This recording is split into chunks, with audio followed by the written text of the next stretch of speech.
Hi everyone, Noel Lopez. Very excited to do this topic this week, talking about leadership and student affairs. So to start with, it's asking what type of leader that I most identify with. So this takes some reflection.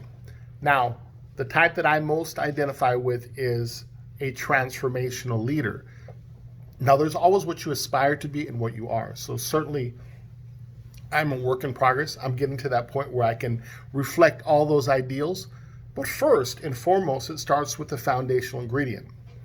That comes from the world of being a servant leader. Servant leader, according to Greenleaf, says you first have to want to serve. If you don't have that desire to serve, it's hard to progress through any of this. Now, what we're talking about when we say being a transformational leader, it's this, but in color. It adds texture, it adds depth, social, emotional, intellectual. One of my favorite books is a book called The Leadership Challenge by Kouzes and Posner.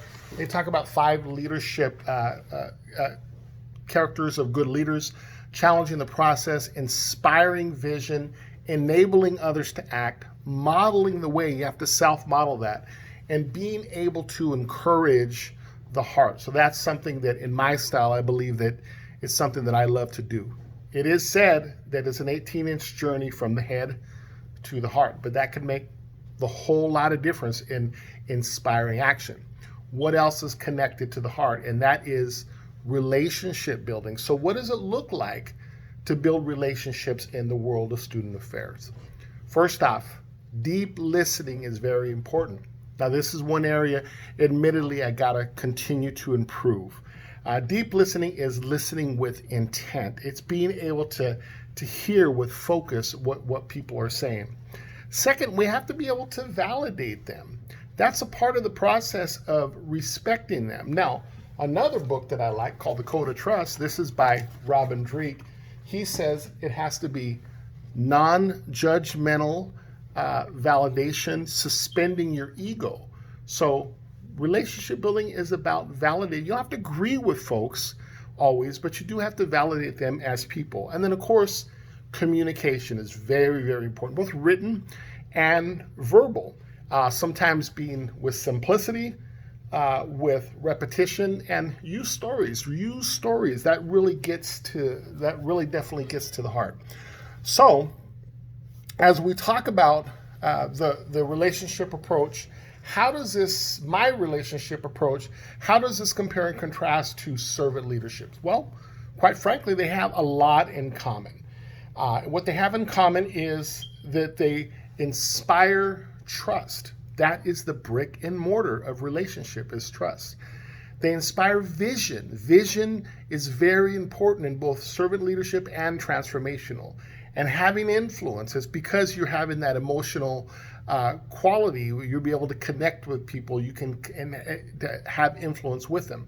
How do they differ? Well, they differ in the respect that oftentimes servant leadership is a little bit, let's say, focus more on employees. It's employee-centric. Rather, transformational leadership, it not only deals with employees' wishes, but also company wishes. Once again, it has a little bit of 3-dimension tied to that. So, as I think about my personal experience, 25 years in the world of education and community and youth services, I had some experiences. Now, there are some things that have made me successful, and some things that I've had to kind of repeat and continue to try to improve on. I think one of the things that have worked well for me is being able to take initiative. I've always been bold, being able to reach out to the partners and establish that. Communicating the vision, there's always a time when I can communicate. Now, sometimes the flip side of that can be a little bit pitchy, but there's a way that I can communicate that I think has been pretty effectively. And I also like to include them in implementing this vision. Now, when I think about challenges and areas that I definitely want to improve, it's definitely listening. I think sometimes if you get in the mode of pitching, it's less about listening. I have to continue to prove that so we can really establish what kind of the common goals are. Follow-up. There's a consistency of follow-up that needs to happen, and sometimes I let the busyness get involved So that becomes an issue. And then this one too, a little bit ashamed to say, is basically sometimes overpromising. I set big goals. I set big goals for myself, and that helps me chase them ambitiously. But sometimes when you're dealing in the world of relationship building, you want to establish trust. So it's better to under promise and over deliver. So sometimes I have to pull that back. I have to be able to do that. What is the importance of followership and success of a student leader? Plain and simple. The reason they call it leadership is because there's followers. If nobody's following, it's hard to call it leadership. So why is this important?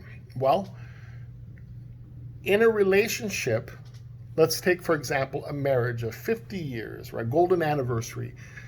You're rarely going to find anybody that made it to the golden anniversary that said that, hey, we had to be open. We had to have admit our mistakes. We have to have frequent conversations, be able to correct, and have joy. That you need to have these elements in that relationship for that marriage to work. Well, let's talk about followership. Leaders and followers have this ongoing dance, this relationship. So same, they have to be open, able to admit mistakes, has to be frequent. It can't be infrequently, be able to correct. And then once again, you got to have lots of fun. You got to have fun. So if I was to describe how I would develop my own followership based on building professional relationships using my leadership style, I'm really big into an asset-based approach. In other words, the things that you're good at, become excellent at them, improve them even more so. The things that you're weak at, you have to be able to fix that so it doesn't sink your ship. You don't have to be Superman or Superwoman in that area, but you have to be able to improve that so you can establish trust. What do they say? What's the definition of insanity? Doing the same thing over and over again, expecting a different result. So you can't be insane, plain and simple. So my communication style is very verbal. It's very passionate. I want to use that to my advantage. If I want to improve my followership, I want to be able to have tough conversations. So not only say the good stuff, but have the tough conversations with them and myself. And that's about getting to the good stuff. That's about establishing trust. That's where we need to go as we develop leadership in the world of academic affairs. Thank you very much. You have a great day.